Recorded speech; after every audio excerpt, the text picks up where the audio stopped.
Hi, Robin. Welcome, everyone. Hi, Kathy. How are you? I'm good. Good. I see David's here and Peter's here. Welcome. Oh, now you can see me. Thank you. I have a few people having trouble getting on from our committee. So Hi. no meeting hosts. What's going on? I know. I got that too. What happened? How did you get on? Oh, that's Anne Marie. Okay. Hi. Yeah. So the link that you provided this morning gave me the same message. So I went to my own Zoom app and just joined the meeting with the same code, and it worked. Okay. I'm telling Kay that.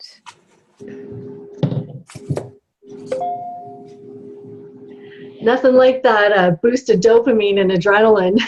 Yeah. Oh, I can't get on. Zoom.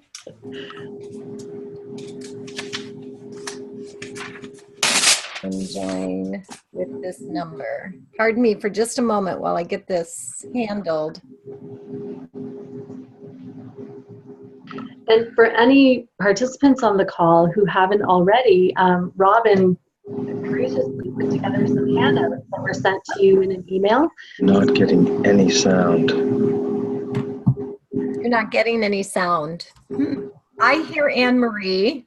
I hear Kathy. And can you hear me? Hi, Ruth. Yeah, Hi. and How about Peter. me? We can hear Peter. Welcome, And I everyone. don't have my phone with me, of course. But I am hearing a background sound. Like a vacuum or something, but. So David, your microphone is showing up, I think. Let me see. I don't know. I think it's a computer challenge on your end, David. Oh, he can't hear us, can he? I'll type that message to him. Oh, geez. And Anne Marie, I'm going to let you get going, and I'm recording. So I'm going to let you get going, and I'll try to get Kay on. Okay? Sure. Sounds good. While you go and listen to the slides. Okay. All right. Oh, man. This is so fun. Okay. So, Ruth and Kathy, if you haven't had a chance already, Robin put together some handouts and sent them to you. Yay! So those should be helpful to you today. So welcome to January. Boy, aren't we starting off with a bang. So our topic today is finding the village, helping our clients to identify and build support into their lives. So this takes many shapes and forms, and we had some pretty rich discussion about it preparing for this, and I'm looking forward to hearing what our participants have to share from their experience today too. So if we can go to the next slide, Robin. We have an exciting opportunity for you. We already held our 3-hour quarterly business plan workshop. It was held on January 10th. We got great feedback from the participants saying that it was really helpful for them to get that overall picture of their business and then choose 1 or 2 goals to bring forward into their calendars for January through March and some actionable steps to get it done. The cool thing about this opportunity is that we're also offering follow-up support sessions of 1 hour each on the dates that you see on your screen, so the last Wednesday of the month. The awesome thing is that 3-hour block of workshop was recorded, and so you can still enroll, watch the videos and join the group and get the benefit of those extra support sessions to help you sustain momentum with your action steps. So it's not too late to join if you'd like. Today's opening word is extra. So let's get started. I know Robin is on the phone there. talking to Kay, I imagine, trying to help her get connected. So just a reminder of how case collaboration works. We ask that you keep your lines muted when you're not speaking, just to control the background noise and preserve the quality of the recording. And just a note and a reminder that there are photos provided here, but they're just for added interest. They're royalty-free clips, and they're not people that we know. When you send your opening and closing word, you'll get a CCEU. So again, our opening word is extra, and stay tuned for the closing word. Thank you, Anne Marie, and thanks everyone for your patience while I think some were trying to use a link. I think you were using the link that I had, and so it wasn't recognizing you. That's why, Anne Marie, and that's true for Kay, and Catherine was registered, so we'll see her shortly. So this particular month, we're focusing on support and building in support for our clients as a way to help them find their village. It takes a village. We all are very familiar with that phrase. It may mean something different to each of us with respect to what support means for our clients. So what we've done this time around, hopefully all of you have received your handout. We've come up with 9 different scenarios for when clients need support, and the idea is to collaborate on these questions or these thoughts for those different scenarios. So who are those potential team players to support the client? What are your favorite coaching questions? And I should say tools and approaches. Oh, that's later. What are your favorite coaching questions to help you bridge support? How would team-based support provide a benefit to that client? And then thoughts on your best practices. That's could be tools, it could be resources for exploring who those support individuals could be, but also watch outs. What do we watch out for when we are the coach and we're working with lots of different people in a support team environment on the behalf of a client? And then if you have other case scenarios or things going on right now in your coaching world and you want to discuss the general terms of that situation, then we're all happy to brainstorm and provide feedback in that area as well. Just remember the client confidentiality, no real names, and try to eliminate a lot of personal detail. And then any observations that others have about helping our clients build their support infrastructure. So with that, we're going to do youth. Robin, before we get there, I'd just like to insert a little bit of like a delineation between different types of support that I've observed and had experience with my clients. When we talk about a team, sometimes there are defined teams, such as a complex mental health situation, often with adults or youth. And then if you're working with students, there's often a formal team in place too. Members of the school team, parents, coach, potentially psychologists, OT, speech, whatever.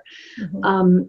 So there's the formal team where you would be working potentially with other professionals, using that release of information form and working collaboratively for the best interests and for specific goals, either behavioral or medical goals of the client.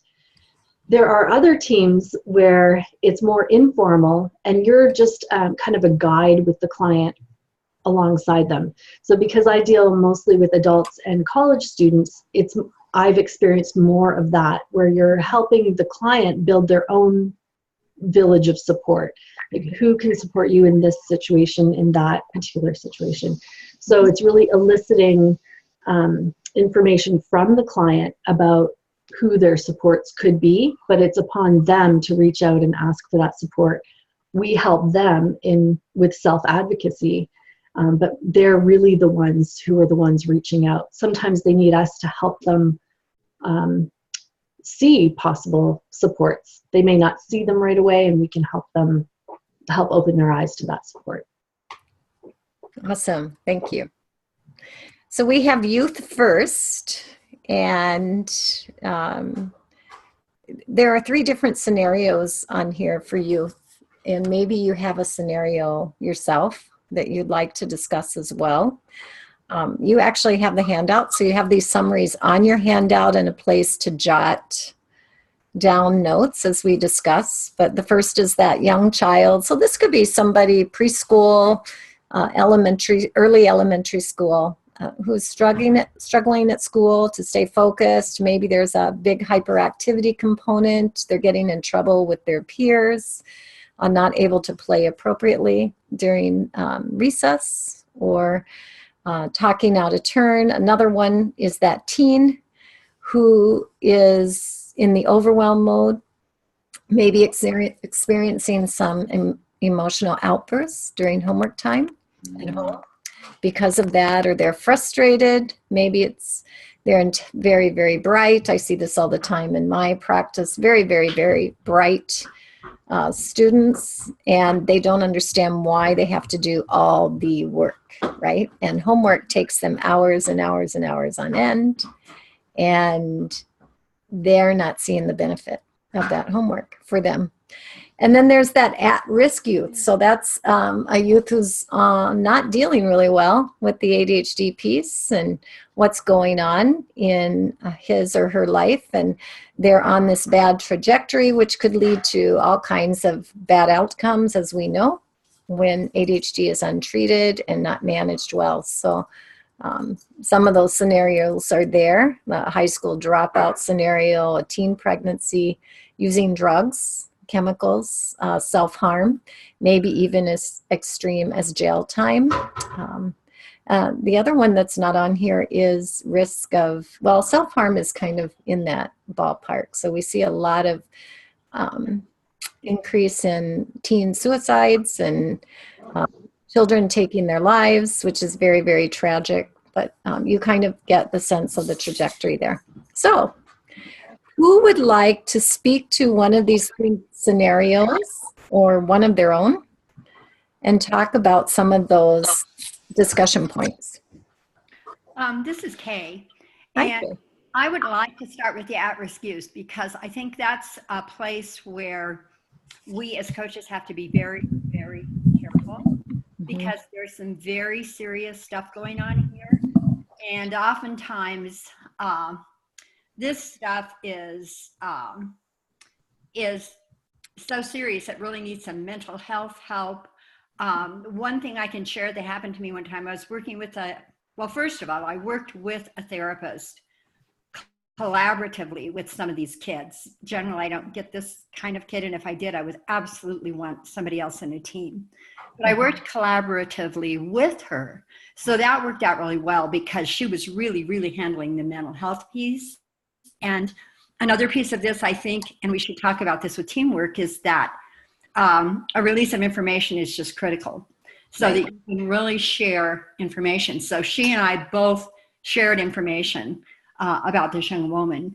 And so it was really, really helpful, because she really could deal with the mental health stuff. When it came up in coaching, I would share it with the therapist. And yet there were some practical things like, let's try to get her through her schoolwork and that kind of thing, or let's talk to the school people, which a therapist didn't have time to do. But then I did have a young woman who was kind of on the road to recovery, and she had done some self-harm, and nobody even knew it. She had 2 parents that didn't, she lived with both of them. Neither one of them knew it. And she was going to get an award, and she had to wear a dress or something like that. So my role, she wasn't really with the therapist then. She had been in the past. So my role was to talk her into how she could share this information with her parents. So I think there are things coaches can do, but I think all these things that you're talking about, drug use, self-harm, jail time, that kind of thing, if they are actively involved in that at the time, I think it's absolutely critical to pull in a mental health worker or somebody else. Right. And that's awesome, Kate. Thank you for sharing that. It's also about, is this person ready for coaching? Exactly. State of mind. Because and one thing I don't have, the word I don't have on here is addiction. So I've had to work a lot with kids who have computer addictions or cell phone addictions, texting. It runs the gamut, right? That instant gratification and feedback loop, and they are really making it difficult to see any progress in coaching. So I've had, on many occasions, had to step back and say, which is more important to you, coaching to move forward, or not managing this piece in your life? Yeah, I was going to say that seems to me the higher the level of whether it's depression or anxiety, but the more affecting it is, the harder the coaching becomes, in my experience, virtually, just not, you're not going to really even feel like you're getting anywhere. Right. Until again, I've had kids so depressed, it's like, oh my gosh, they can't get out of the bed. Right. So like, I have a guy who goes to sleep every night at 5 a.m. He's off this semester because he basically missed classes and ended up flunking out. And we have a wonderful relationship, but I can't get him to take action on anything. He's, honestly, just getting him out of the bed is the first thing that has to be dealt with. And I certainly haven't been successful in that. So this is Ruth. Peter, it sounds almost like it's so ironic. Just before this call, I was late because I was on a call with a parent, and the student was somebody I'd coached in the past. And it seems to me sometimes that I totally agree with Kay that the collaboration with a therapist is so critical. I guess it seems to me that sometimes it gets to a point where I feel like as a coach, I just have to step back and say, it's time for you to focus 100% of your attention on working with their mental health issue. Yeah. And once that's managed to a certain degree, then you can come back, and I'm really happy to work with you. But I think that's a challenging point to figure out at what point do you keep trying to do some kind of coaching, whether it's just getting them out of bed, or do you just kind of say, this is really not what coaching is about.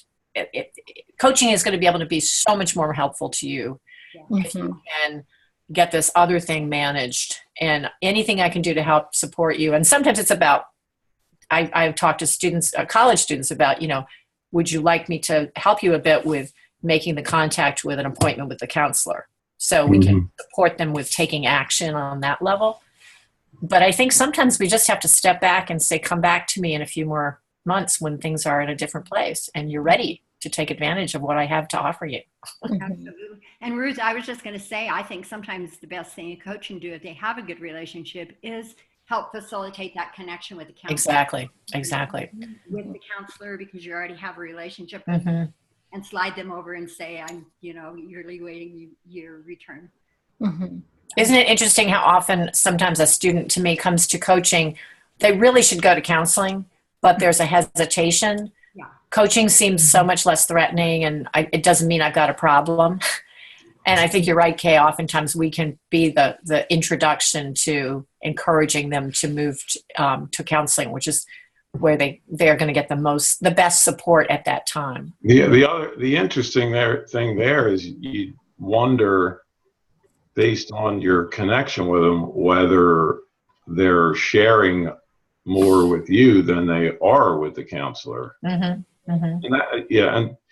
some counselors seem very open to talking to coaches, and others not as open. But that's the other critical thing. If you have, as Kay was saying, if you have a counselor who's really willing to work with you, then that helps a lot too. But if they're not forthcoming in that way, then it becomes really tough for us. That's for sure. Yeah, and I think that that's one of our tasks as coaches, is to be networking or doing something and always out there trying to find that kind of counselor, even especially when you're working with teens. Because I've had teens that come to me that would have nothing to do with their counselor because the counselor just wasn't didn't know how to work with teens. So if we can kind of network and tell them what we do as coaches, but really always be looking for somebody that's really effective. Or if I have a client that has a coach that they really enjoy, the team, then I'll get that name and try to connect with them so I have somebody to refer to. Right. Interesting. And so what I'm hearing really is in this third scenario, the at-risk youth, it's really about recognizing signs of at-risk and then being able to manage how, or to ask those questions of the client to raise their awareness, not only about the behaviors and things that are interfering with the coaching process, but also to ask them what they want to do about them and be that support to them to help facilitate that. Is that correct? The other thing is the parent. I mean, sometimes I'm trying to, like wonder if I should be charging for the time I talk to parents. I mean, sort of like helping them, in dealing with the counselor and the psychiatrist, and it's almost gets to be kind of like consulting work. But I think, I've spent hours on the phone with parents, helping them to, I think, better understand what's going on with their kid. But sort of like, okay, should I be charging for this? Or? Right. And so that, I'm glad you used the word consulting, because in coaching, it's about coaching around that. So does anybody have some great questions they might pose to a parent or to a youth, coaching wise, like coaching questions to address this?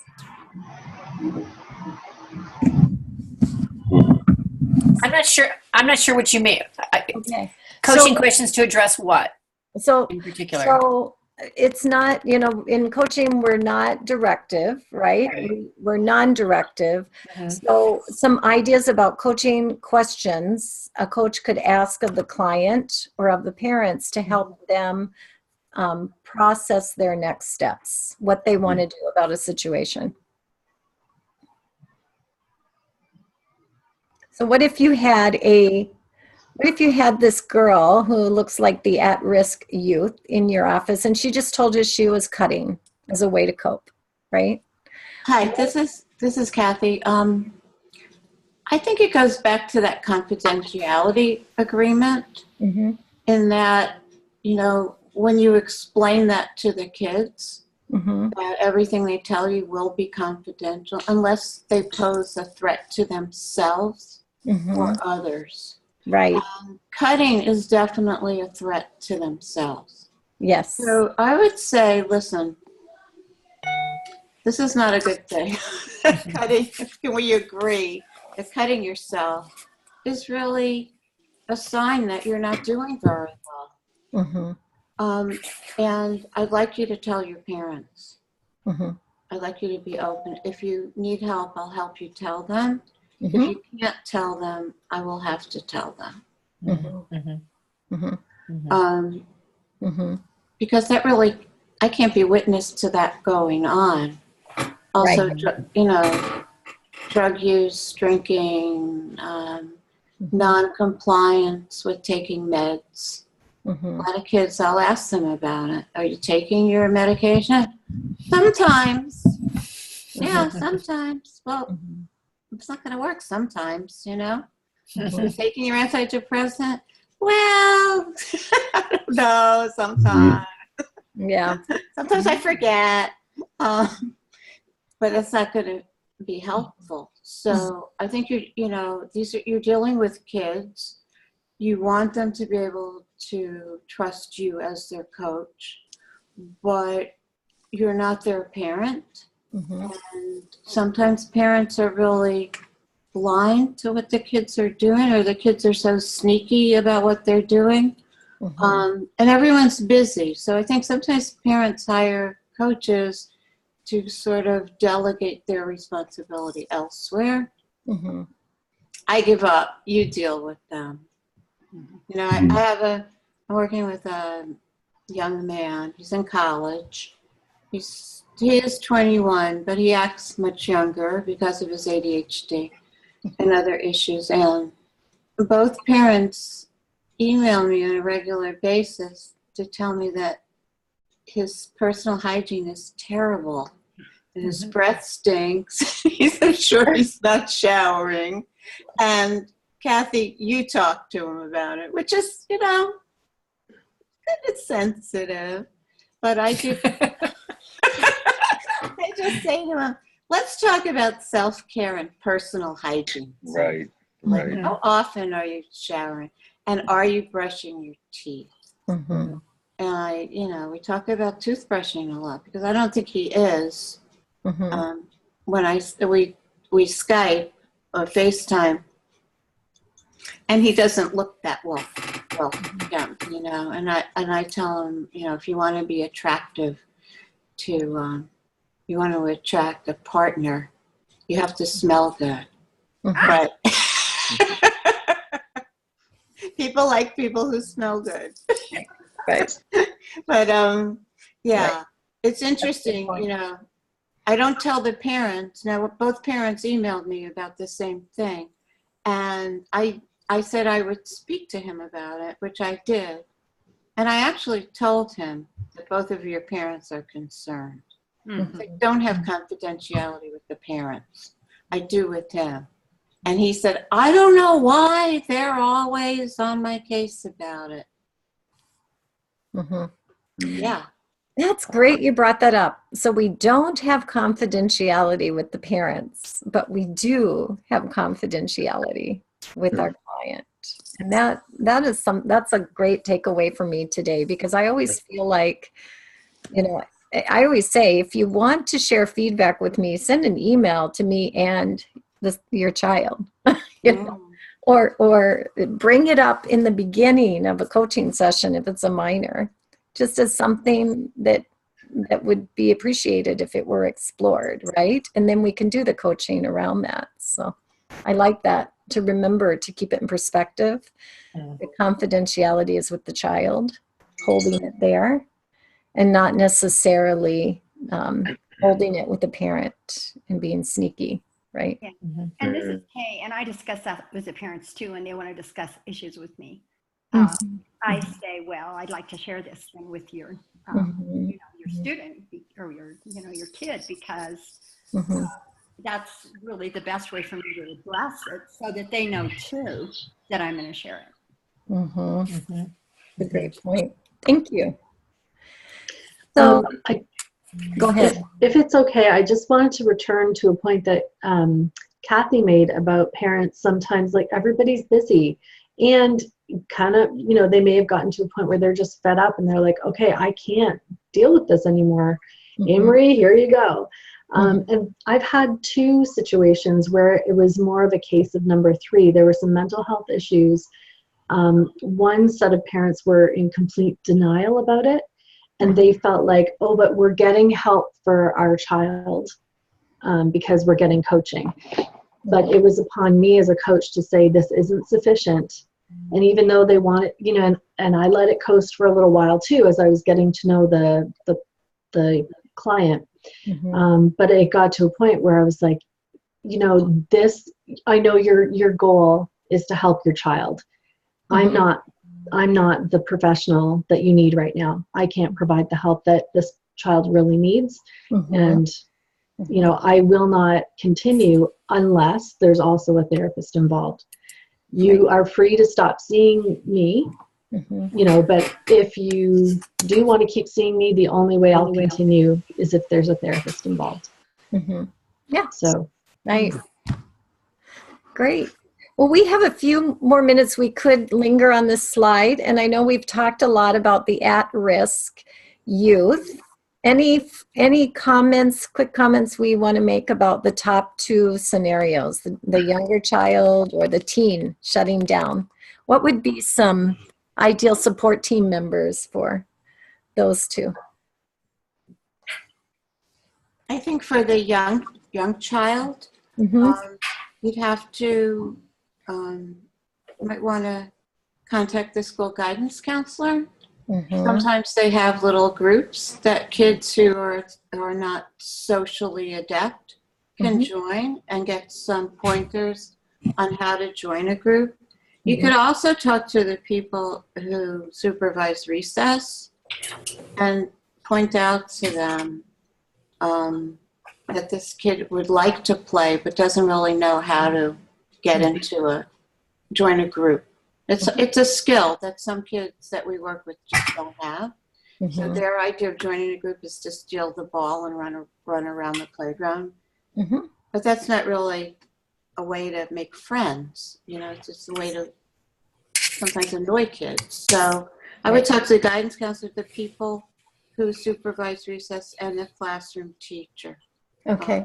To say that the young child may need some cues during a quiet time of working, and offer some suggestions on how to do that. Excellent. Anyone else? Well, the parent's huge on the youth. Yes. So some type of, there's training for parents, or you can work with them in terms of those skills. But when they're young, it's critical that the parents are not passing it off to you, and they have to be really involved when they're young. Yeah. Children love to play. So I've had some good success in this area too, with teaching a parent how to role play different scenarios on the playground or in the classroom, and have the child be themselves during the scenario and then flip it. So have the parent be the child in the scenario. And so that's always fun. I seem to be getting some good responses in that approach. I don't know if somebody else is trying that too. What's another? Another fun one is I'll have parents and children watching an appropriate sitcom and noticing what's happening to read the scene on the sitcom. So think of, this is dating me, but think of Full House, right? You're watching Full House on TV with your child, and you're asking your child to spot what's going on with a particular character in the Full House, and to watch and observe that character and just ask some questions to build awareness around what's going on with that particular character, or discussing things that come up. And how would you do that? What would you do? So those are a couple of ideas I have. Anybody else have ideas on helping children learn how to take turns, keep hands to self, those kinds of things? I just think the play idea is critical. When younger kids come, they're usually kind of, they seem to be more nervous and reticent about connecting with coach and everything, because they just don't know what's going on. So I really think starting some play stuff or some fun stuff, or there are a few books for younger kids. I don't remember the names, but even some coloring books and things. And then Ned Hallowell has written a book called A Walk in the Rain with a Brain. And so for a lot younger kids, I give that to them right away, and they read it with their parents, because I think it's real important for them too to understand that they're not broken. That we're just making life better for them. Yep. Another fun one is All Dogs Have ADHD. Oh, yeah. I like that one. Mine does, for sure. Yeah. But it's neat because it highlights positive characteristics of ADHD with really cute photographs of dogs, exhibiting that sort of behavior. But I just wanted to speak quickly to number 2, a potential for the teen who's shutting down at school because of overwhelm and frustration. With the few teens that I've had, and I haven't had that many, but sometimes that overwhelm and frustration stems from not understanding exactly what the assignment is.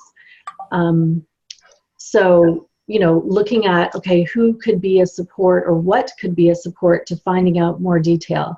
Do we need to coach the student through how to talk to their teacher. Mhm. Is there a website available? Because many times teachers do have their assignments up on a website now. And the teacher may have also provided an example, either online or as a handout, but it might have gotten lost, or the student may have missed the cue to go to the website and check it out. So those could be some. Yeah. Yeah, the basic in that, Anne-Marie, is advocating, self-advocacy. So whatever that looks like. I mean, I always say that when I was in school, it's like if you're not doing what you're supposed to be doing, to go talk to the teacher or professor, I would say is like, putting your head in the cannon. It's like, okay. Yeah.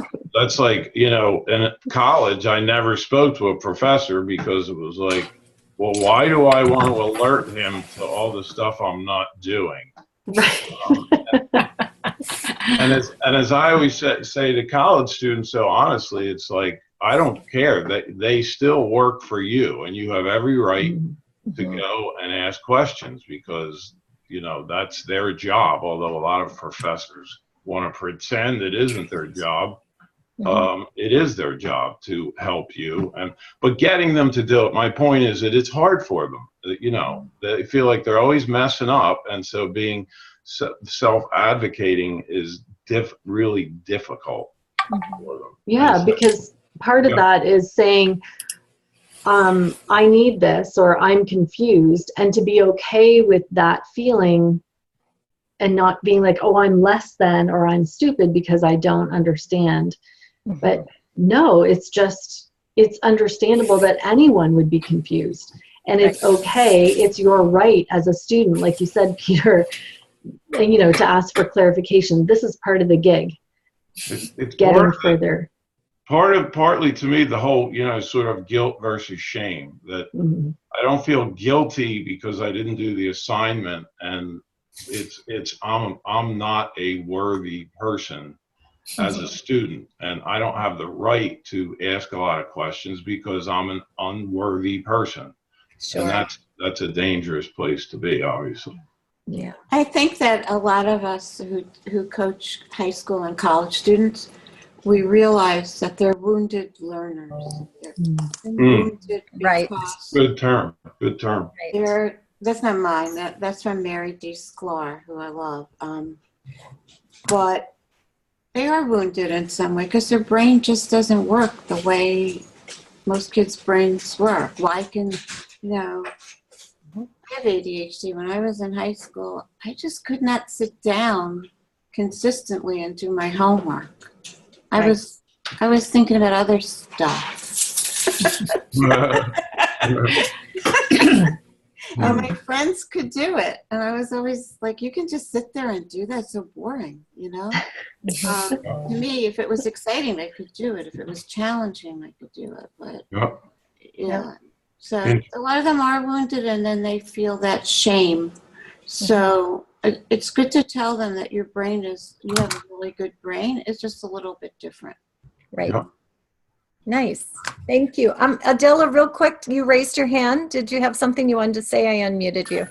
Yes. I was a high school teacher for many years. And so one thing that I tell teens that I work with is, teachers are grateful when you go to them and say, I struggled with this assignment, because that's actually an aha moment for them. If you get one or more students that come to you, then the teacher realizes, hey, this is over their heads. I need to spend more time and adjust my curriculum for this. And so they appreciate the honesty. And so you're forming a bond with your teacher in the end. And so it's a win-win for both. Yes, thank you. And we do a lot of role plays in which, I play the teacher and vice versa. And that has worked really well for you too, Adela? Yes. In fact, they enjoy playing the quote unquote mean, evil teacher.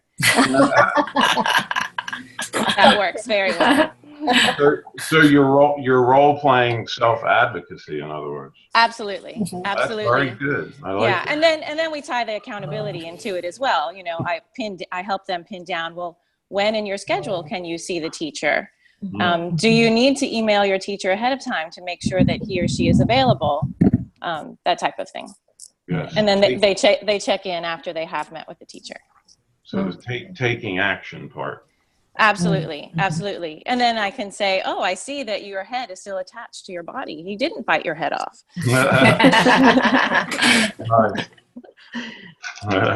I love it. I love it.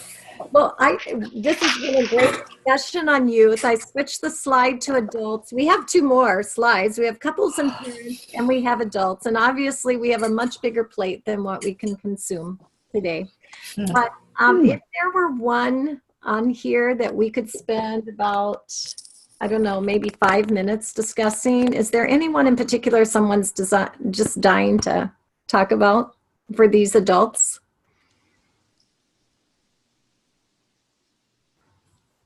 This is Kay. I definitely have number 1, the top one.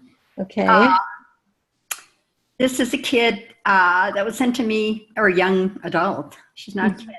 Sent to me because she was having issues in college, and she had an incomplete in one class, and she was just signed up for one class, and she wasn't working or anything. Parents were totally supporting her and have for a very long time.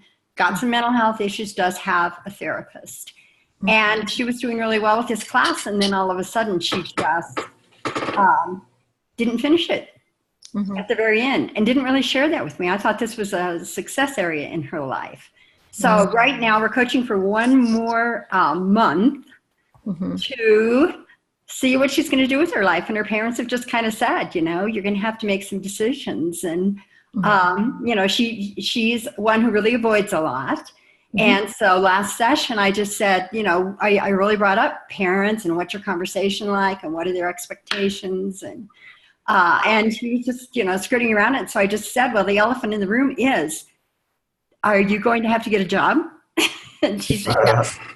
But it's a situation. And then I said, I'm happy to talk to your parents. And she said, my parents don't like to get involved with my therapist or my coach or whatever. So that's kind of where we're at with all that. And but we are setting very specific goals and really focusing on the job, and so we're now able to get into some of the fear under that, but also acknowledging the fact that that's kind of the therapist thing. It's so funny because the therapist thing is her fear and anxiety, but the coach thing I think is how to overcome that and take charge of it so it's not running your life. But anyway, totally open to suggestions on this one. So she has she was doing okay and then just didn't hand something in at the end. Yeah, she was enjoying her project. She was enjoying the class. Yeah. And then, of course, she didn't tell me at the very end, and then just didn't go to class and failed that class. And so now I'm saying, okay, you're going to have to get a job or do something. That's always a real kick in our backside, isn't it? When that yeah, but I finally. Like, sorry, parent, I thought I had this under control, but that one, I've had a student do that, and to me, that was early in the going for me, and it struck me as it was anxiety. This girl had some perfection issues, I think. She was a very good student, but went to a really good college, and was all of a sudden, you know, average. And it was like she didn't hand stuff in because she was used to getting A's. But I just think it was pure anxiety. Like, it's one thing to not do your work, but when you're doing the work and don't hand it in, that's just serious anxiety issue you got there, I think. Well, I'm not sure she did the work. But it is absolutely anxiety, and she has a therapist for that. Yeah, it's just a matter of the practicality. So basically, our deal right now is, well, we'll coach for a month. And do you want coaching? Oh, yes. So we'll coach for a month and see if we can't get some concrete things accomplished. And she's aware of that. So it's been a blessing in a way, because I think she's more motivated. And so, and we even say, when she started talking really about the fear and the denial, she said, this is really a therapist thing. And I said, yeah. So my job is the specific steps and things you can do now that you have to get a job, because she didn't want to talk about that either. So I just brought that up. So we're going to work on that. But anyway, I'm really open to anybody who's had anybody like a situation like this and what they've done about it.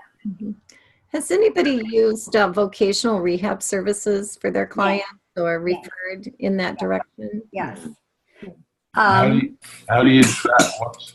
How does that work? It works really well, but their funding depends totally on, like they have a list.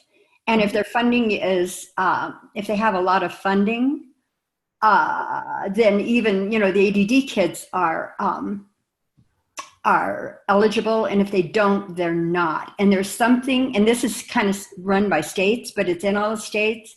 And it's called, in most states, I think it's called School to Work Alliance Program or something like that. That's what it is in Colorado. Mm-hmm. And where it works best is high school kids. You can get them connected with the counselor, the School to Work Alliance counselor. Mm-hmm. I haven't done that for a couple of years, but I've done it very effectively. And sometimes parents don't even know that their kid is eligible. But once again, the eligibility depends on, it really depends on if the parent and kid will step up and make that connection if it didn't happen in high school. And then again, it depends on whether they have enough funding and this kid's issues are serious enough to get the help. But it's great. They're really good. So this is to try and get them a job if they're not doing well at work? I mean, at school? Yeah, and sometimes they do help with them in a community college or a training setting or even in a college setting. It's pretty individualized and it's probably state by state. And I found it to be even region by region, depending on who the coordinator was for the School to Work Alliance program. And if you have a really good one, it's a godsend. Mm-hmm. But it's something to check out for sure. You mentioned something about funding.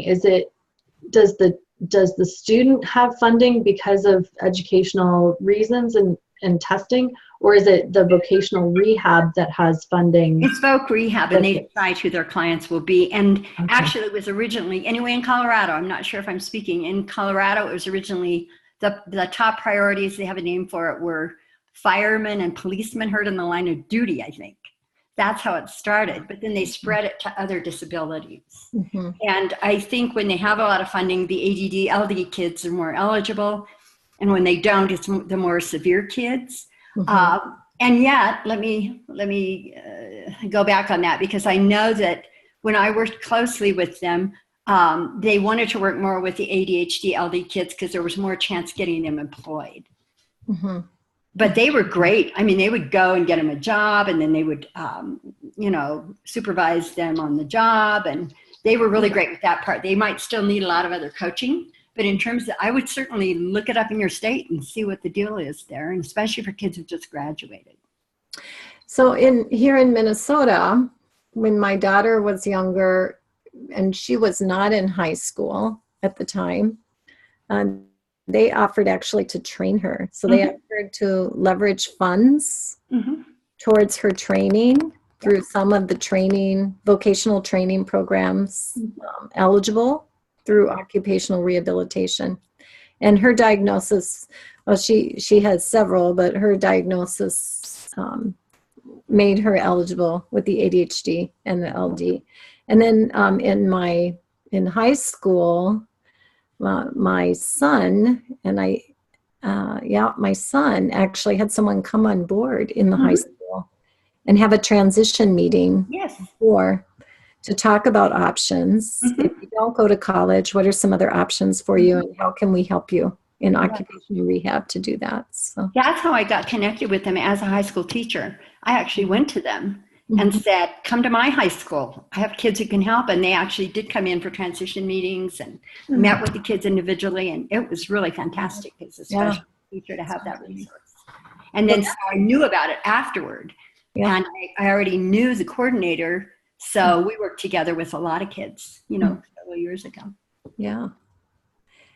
I'm going to go on to the next slide. Is there one on here? I think, Anne-Marie, you might have one you really want to talk about. I'm not sure. But is there one on here that we can cover before we're done? It's about 9 minutes till the top of the hour, so we'll have to share the word at the top of the hour, but we can stay on for 5 more minutes for those able and finish discussions. So. I would love people's input on number 1. I've made some headway with this client, and actually, to be honest, she's no longer a client because her maternity leave just ended. And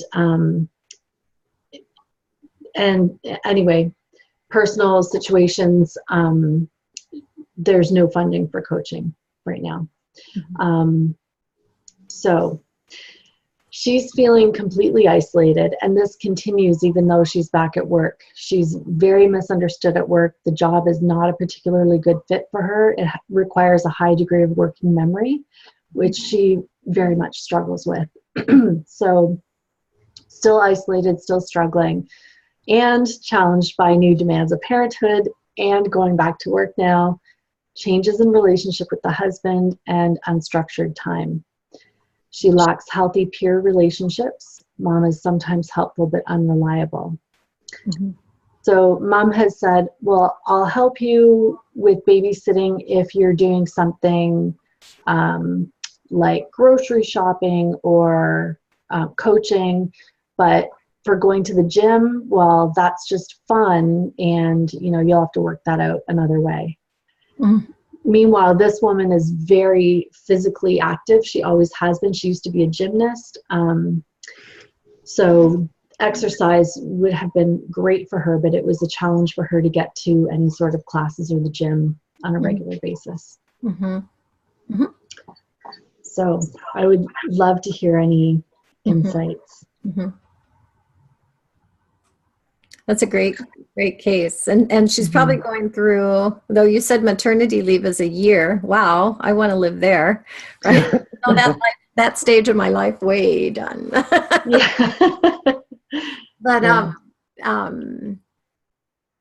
what was I going to say? Oh, hormones. After having a baby, and it's like a double whammy with our ADHD and trying to get back into balance. That's very much a factor, and she's been dealing with her doctor. And here, yes, we have a year maternity leave. We also have a very slow process through the medical system and specialists. So she's been taking steps to get it looked at and dealt with, but it's a recognized issue that there are some hormonal issues going on. And she's not taking ADHD medication right now. Just, for personal reasons. When thinking about avenues of support for her, what are some options that maybe you already explored some, or maybe you are pressed to figure out? I know you're so creative with ideas and stuff, so I don't want to speak to something you've already done. What did you try for support options for her? Part of the issue was mom's unreliability. She would say that she would be there, but would come late or not at all. Seems to me like mom may have ADHD as well. So I encouraged her to look for other sources of babysitting, and met with some resistance there, very protective of her young one, understandable. So I was really working with her on exploring options and ways to handle it within herself. Like, how can I let go enough to trust someone for an hour with my child, or, to build that in. So there was that. We looked at daycare options at the gym. They didn't have it. When just getting to the gym was an important step. It was something that she was reluctant to do, but wanted it. And knew how much it helped her, and she did put things in place for herself to go. And then we examined, okay, what did you do that worked to help you get to the gym? She set the intention. She recognized how important it was for her mental health and her physical health. She told her husband about it that morning as a reminder, and he helped hold her accountable to following through, because as it got closer and she was starting to have doubts of, but I'm so out of shape, and do I go, all those normal fears we all have going to the gym for the first time in a while, and especially after a baby. So he really supported her in following through with her commitment, and she set up the daycare ahead of time, or with mom, and followed through with mom throughout the day. You're coming, right? You're coming, right? You're coming, right? And all of those things work to help her get out to the gym. Nice. Yeah. She could definitely, you said she's feeling isolated. Anne-Marie, in your area, are there a lot of community education type programs for parents? That's a tricky thing. There are, but she lives in a very rural area. For our first few sessions, she chose to travel 45 minutes to get to me. And that was like a half day of freedom for her. She got her mom to agree to babysitting for the half day. But yeah, so all of the parent support things are in my neck of the woods, not hers. Got it. So, yeah. So I would heavily suggest mindfulness and self-compassion. Needs a lot. And I love your transitions things. I always say transitions for us are in the little things all the way up to the big things. And she had a baby. Is that what you're saying? Yeah, her first one. So we're talking about, wow, the transition of transitions. Yeah, exactly. Some transitions are, when this call ends, for some reason, I'll be a little messed up for the next, 15 minutes and trying to regroup. And then there's the big transitions. That would be a big transition. Yeah. Anne-Marie, I just am dying to know, where is this place you are where there's a year and where she's 40? Are you in Canada or what? Yes. Yes. I kind of thought so. Yeah. Okay. Great. Really nice. Yeah. And then the structure, creating that structure for her, helping her find a natural flow to her day that builds in routine. Some things coming to mind are these on-demand exercise programs. Like I belong to Daily Burn, and at 9 a.m. live here, or actually 9 a.m. live East Coast, you can connect and work out with a live class. Now we're hearing Peloton out there with the biking. They have all these live classes that you can get connected to, right? And it's kind of different, a live class versus putting a video in, because everybody else is showing up there at that time and it starts at that time, and so you have to be ready and get on at that time. So you plug it into your TV and you turn it on and you do your workout, and it's getting her working out is just huge. I mean, So if she's remote and she doesn't want to separate enough from her baby, and even a day workout or a gym with a daycare facility, then she's got to find somewhere in between that she can at least build that piece back into her life, based on who she is. So. Well, I love that it's you get live on the thing, because I do the little 15-minute things maybe, but that it's live. It's sort of like the class because you have to show up at a certain time, which I love. Yeah, or you can do it anytime after. There's zillions of classes with Daily Burn. You can pick and do a workout and everything. That's cool. As well, but it's something about me showing up. It's 8 a.m. Central here, being ready to start at 8 a.m., I'll do it. But if I don't show up at 8 a.m. to do it with them, then I blow it off and say, I'll do it later. I'll do it later.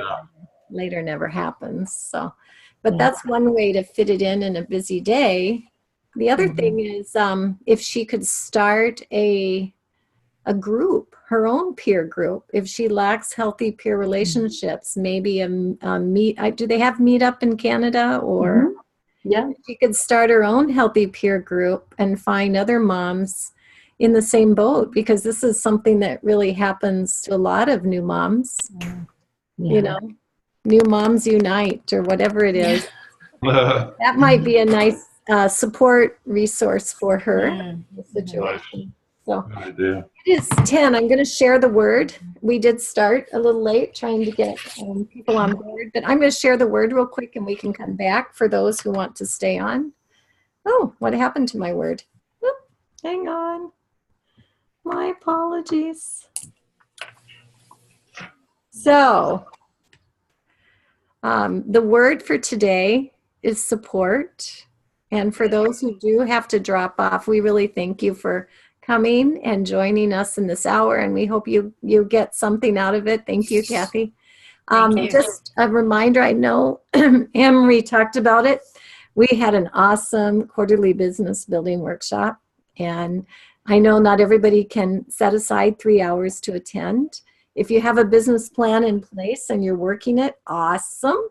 But if you don't, and you're still not sure what you want to do for the quarter in the new year, this is a great opportunity. You can still sign up. There's a nominal fee of $77 for this training, and we still have 3 active support group meetings scheduled.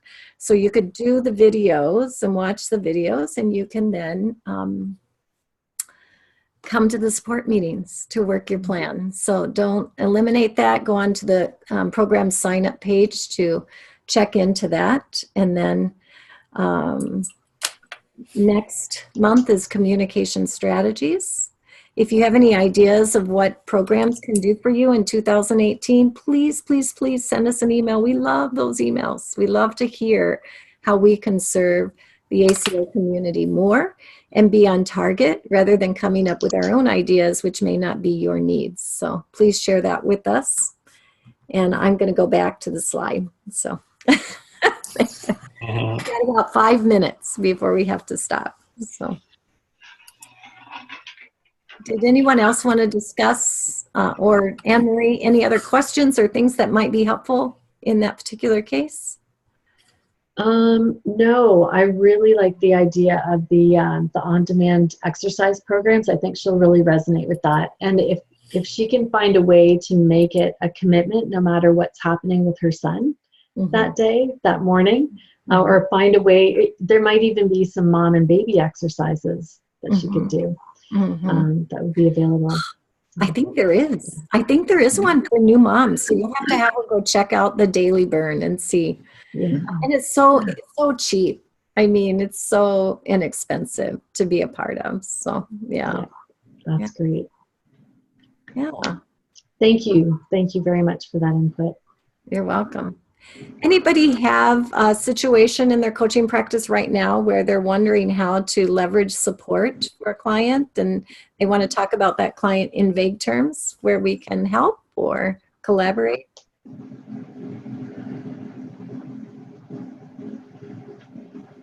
No.